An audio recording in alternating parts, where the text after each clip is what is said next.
Perbezaan antara orang Asia dan Eropah sangat menarik untuk dibahas.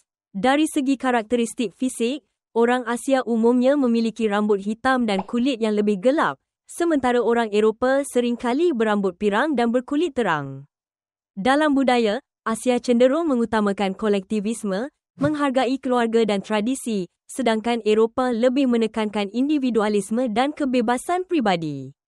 Pola makan juga berbeza. Asia kaya akan nasi dan bumbu, sedangkan Eropah lebih fokus pada daging dan roti.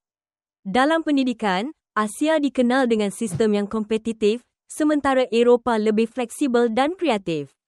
Agama di Asia beragam, dari Buddhisme hingga Islam, sedangkan Eropah didominasi oleh Kristen, meski banyak yang kini sekular. Pakaian tradisional pun mencerminkan keragaman ini, dengan kimono di Jepang dan kilt di Skotlandia. Gaya hidup juga berbeza. Orang Asia sering tinggal bersama keluarga besar, sedangkan di Eropah, hidup mandiri lebih umum.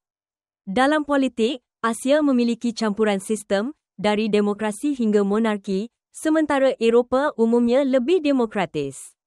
Perbezaan ini menunjukkan betapa kaya dan beragamnya budaya di dunia kita.